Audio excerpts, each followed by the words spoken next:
আমি বলবো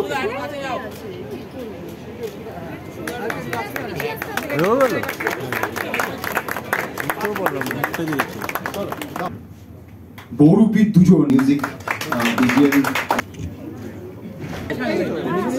ব্যক্তি ব্যক্তি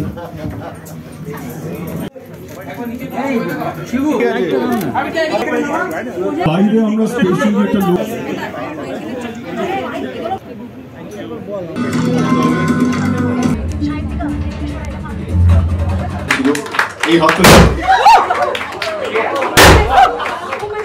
এই মুহূর্তে তোমরা সবাই ভাবো তো আর কোন ফিমেল ফিল্ম মেকার আছে বাংলায় যেরকম দাপুটে ছবি করে যাচ্ছে।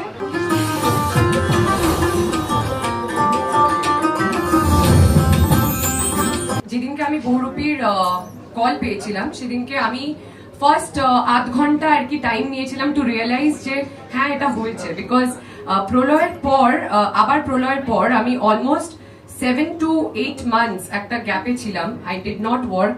এটার মানে এই না যে অনেকে হয়তো লিখে যে কাজ পাচ্ছে না বা কাজের ডাক নেই, কাজ তো এখন অনেক সংখ্যায় কম এমনিতেই আমাদের সবার, বাট কাজের অফার এসেছিল, কিন্তু I did not want to compromise on the quality. কারণ আবার প্রলয় আমাকে যেই জায়গাটা, যে ভালোবাসাটা দিয়েছে সবার থেকে, সেটা আমি চাইনি যে কোনো অংশে কম হোক আমার পরের ছবিতে।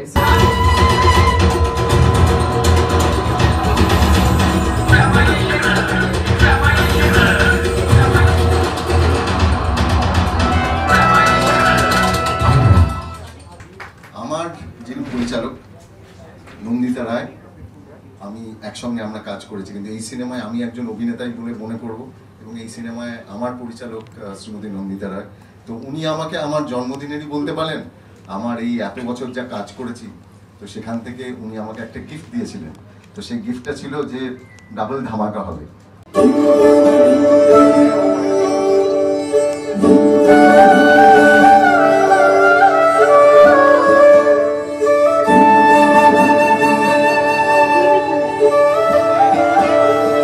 অভাবনীয় সাফল্যের পর আমরা ঠিক করেছিলাম, সেই সময়ই আগের বছরে আমরা ঠিক করেছিলাম যে আমরা বহুরূপী সিনেমাটি রিলিজ করব, এবং এই বহুরূপী কিন্তু আজকে একটা পোস্টার দেখেই বোঝা গেছে যে ফেস অফ, এবং তার মানে কোথাও একটা, মানে আমি জানি না সেটা কি আছে সিনেমায়, যে আবিরবাবুর সাথে কোথাও একটা আমার সাথে কিছু একটা আছে আর কি সিনেমার ভেতরে। তো সেই জিনিসটা রয়েছে এবং থাকবে, আর সেটা পরিচালক নন্দিতা রায় প্ল্যান করেছেন।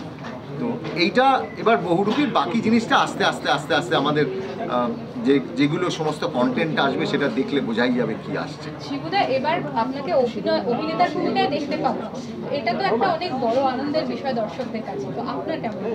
আমি তো বলেইছি যে আমার কাছে এটা একটা উপরি পাওনা, তার কারণ আমার 30 বছর এই ইন্ডাস্ট্রিতে কাজ হয়ে গেছে। তো সেইটাকে মাথায় রেখে পরিচালক নন্দিতা রায় কোথাও একটা গিফট আমাকে দিয়েছেন আমার এবছরের জন্মদিনে, আমার 50তম জন্মদিনে। তো সেটাও একটা খুব বড় একটা গিফট, এই সিনেমাটা পাওয়া, এবং এর সাথে অন্য আরেকটি সিনেমাও পাওয়া, এবং পাশাপাশি আবির চট্টোপাধ্যায়, রীতাভরি চক্রবর্তী, কৌশানী মুখোপাধ্যায়, তাদের সঙ্গে অভিনয় করবার সুযোগ পেয়েছি।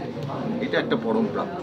সুবিধা, তুমি এটা বলেছো যে নেপথ্যে অন্য কোনো আরো কারণ না, এছাড়া কোনো কারণ নেই, এটাই স্পেশাল। আর তার কারণ একদম অন্য ধরনের চরিত্র অভিনয় করেছি। আমি তো জীবনে মেকআপ টেকআপ মানে জীবনে করিনি, তো তাতে এত মেকআপ টেকআপ হয়েছে, খুব আনন্দে খুব ফুর্তিতে আছি। দিদি, একটা বিষয়, এই ছবিটার জন্য 12 বছর অপেক্ষা করতে হলো, এটা কি ঠিক? একদম ঠিক। অনেক 12 বছর আগে আমরা ঠিক করেছিলাম যে ছবিটা করব, কিন্তু হয়ে উঠছিল না আর কি। প্রথমেই বলবো যে এটা ওয়ান অফ দ্য বিগেস্ট, মানে আমাদের উইন্ডোজের সব থেকে বড় বাজেটের ছবি এটা। তো তখন যে সময়টা আমরা ভেবেছিলাম, তখন আমাদের সাহস হয়নি এত বড় বাজেটের ছবি করার। আজকে যে জায়গাতে এসে পৌঁছেছি, তখন মনে হলো যে না, এই অ্যাটেম্পটা আমরা নিতেই পারি। Till that it is the most expensive film of Windows.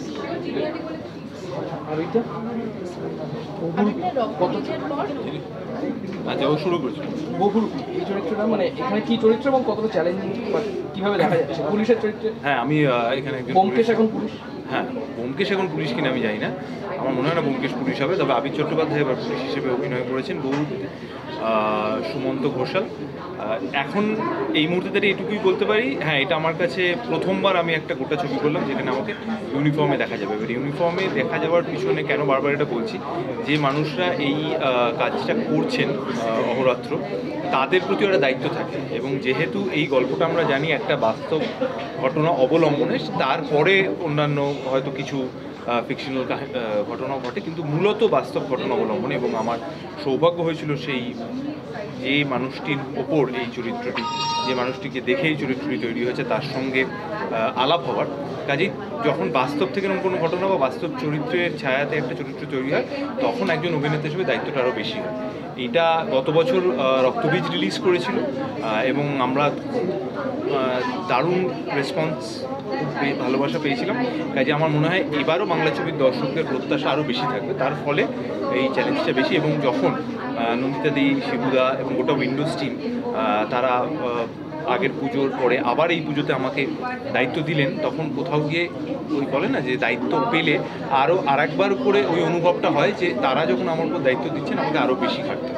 বাকিটা তো দেখা যাক, এটা সবে শুরু। আজকে আমাদের অ্যাকচুয়ালি প্রমোশন শুরু হলো, ক্রমে ক্রমে আরও কিছু গল্পের কিছু ঘটনা, চরিত্রের আরও কিছু ঘটনা, সেটা আরও দুর্দান্ত ফিলিং হচ্ছে। মানে বললাম না, উইন্ডোজের সাথে কাজ করাটা কিরকম পরিবারের সাথে কাজ করার মতো হয়ে গেছে। অ্যান্ড প্রত্যেকটা কাজেই মানুষ এত ভালোবাসা দিয়েছে, সেটা ব্রহ্মা জানেন হোক, ফাটাফাটি হোক।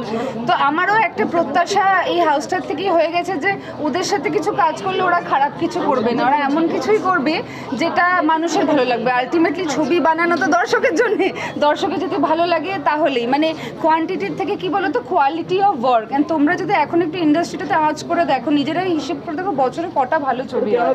সত্যি মানে অভিনেত্রী হিসেবে মানে মাথা চুলকানোর অবস্থা হয়ে যায় যে মানে বেছে যে কাজ করবো, হাবিজাবি কাজ করতে চাই না, তাহলে লোকে আবার গাল দেবে।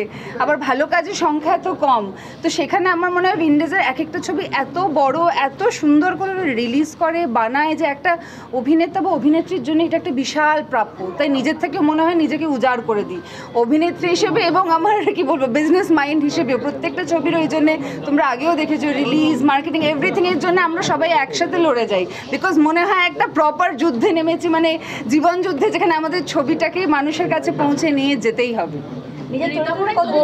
উইন্ডোজ পুরনো ঘর, তুমি সেখানে আবার কাজ করছো কৌশানীর জন্য একদম নতুন। আর কৌশানী এই ছবির জন্য নিজেকে একেবারে ভেঙে অন্য রকম ভাবে কৌশানীকে দেখা যাবে, সেই গল্পটা যদি কিছুটা বলো। আমি মানে যেটা আমি বললাম প্রথমেই, যে আমার কাছে এটা একটা খুব বড় সুযোগ অবভিয়াসলি, কারণ এটা প্রত্যেকটা অভিনেতা অভিনেত্রীর স্বপ্ন যে উইন্ডোজ প্রোডাকশন হাউসে কাজ করব, যেখানে নন্দিতা দি বা শিবুদার ডিরেকশন আছে। অ্যান্ড আমি অ্যাজ প্রডিউসার তাদেরকে পাওয়ার থেকেও আমার কাছে বড় পাওনা যে অ্যাজ ডিরেক্টর দেয়া দেয়, অ্যান্ড আমার কো অ্যাক্টর হচ্ছে শিবুদা। সো এটা আরও বড় পাওনা।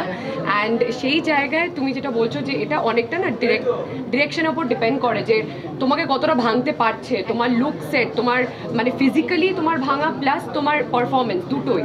অ্যান্ড আমার মনে হয় তুমি যদি A+ কোয়ালিটি ডিরেক্টর পাও, তো I think the artist can perform.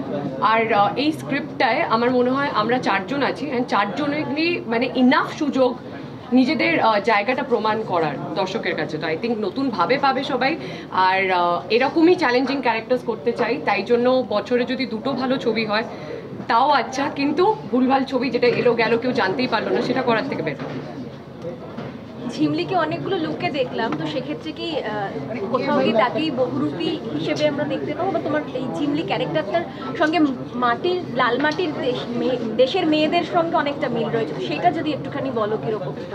Actually মেকআপটা আমি যখন ঝিমলি হতাম সেটে, আমি সেটে যখন গেছি কৌশানী হিসেবে দিয়ে আমি রেডি হয়েছি, তার আগে সবাই গ্রামের সবাই এসেছে, মানে তারা চিনতে পারছে। বাট যখন আমি ঝিমলি হয়ে যাচ্ছি, তখন আমারই টিম থেকে কেউ যদি বলে দেয় যে নবাগতা হিরোইন, তো ওরা বিশ্বাস করে নিচ্ছে, ও আচ্ছা কোন সিরিয়াল, কোন নিয়ে, কোথা থেকে এসছে, মানে কেউ চিনতেই পারছিল না। আমি নিজেই নিজেকে মেকআপ রুমে প্রথম 5 days আমার লেগেছিল to get in to the skin of the character. And আমার 1.5 থেকে 2 ঘন্টা লাগতো মেকআপটা করতে, বিকজ আমার ওভারঅল এন্টায়ার বডিতে মেকআপ হতো। It is almost 5 to 6 times down the tone. And তারপর তোমার মানে যেভাবে আমরা কথা বলবো সেটার একটা চ্যালেঞ্জিং ব্যাপার ছিল, মানে অ্যাকসেন্টটা ইজ ইম্পর্টেন্ট। আর তাছাড়া যেটা তুমি বললে যে অ্যাজ ঝিমলি অনেকগুলো বহুরূপী মানে বহু রূপ আছে অ্যাকচুয়ালি, তো আমার আছে কিনা সেটা আমি চমক হিসেবেই রাখতে চাই। কিন্তু যেটা তুমি দেখলে যে একটা গ্ল্যামারাস লুক আছে, একটা আছে যেটা তোমার একটু মানে যেটা তোমরা সবাই বলছো অ্যাপারেন্টলি গ্ল্যাম, তো আমার মনে হয় I am very happy to see myself like this. And এইভাবে তো তোমরা দেখো, এইভাবে তো যখনই